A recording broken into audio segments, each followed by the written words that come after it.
時間喺海拔2000公尺嘅呢個地方流動得好緩慢，慢到足以令每一片雲、每一塊樹葉記住經過嘅每一個旅人。而喺阿里山入面藏住咗5大奇景。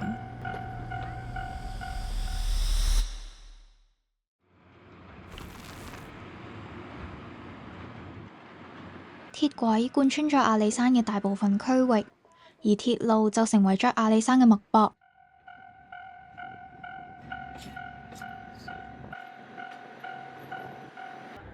如果呢架周三限定嘅檜木列車會帶人走進一段歷史記憶，去感受阿里山嘅文化底蘊，咁呢架每日清晨行駛嘅竹山列車就係帶人觀賞呢個星球嘅表演。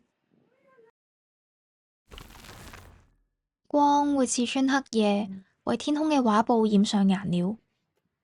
喺攝氏3度嘅朝早，太陽喺玉山主峰慢慢升起，而結霜嘅地面好似都同緊我哋講，所有嘅等待都只係為咗呢一刻，係值得㗎。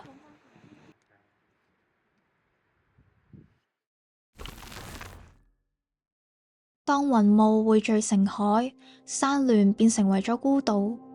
佢哋喺日出嘅時候甦醒，而又會隨住暮色四合嘅時候沉入山谷。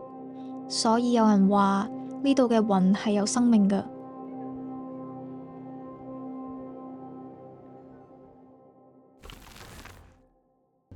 喺雲霧尚未散去之前，太陽唔會出現。一旦佢出現咗，無論係旅人定係神木，都可以分到同一把餘暉，直至山頂線吞噬最後一道陽光，夜幕正式拉起。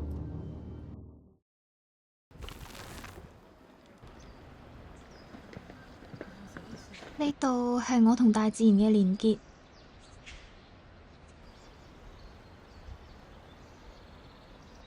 無論你係一個人、2個人，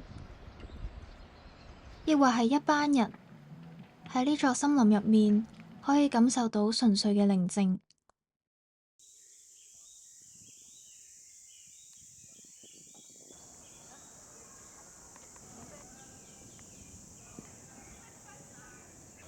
漫步、探索、傾聽自己內心嘅聲音。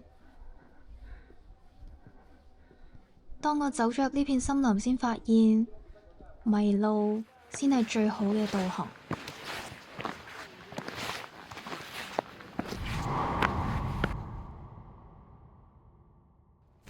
喺阿里山公路上有一片綠油油嘅茶園，覆蓋住成個山坡。呢個地方叫做石桌。喺呢度嘅朝頭早，我第一次聽住雞啼，慢慢等待天空變光。如果你喺阿里山上面又多一日嘅話，不妨將呢一日留俾石桌。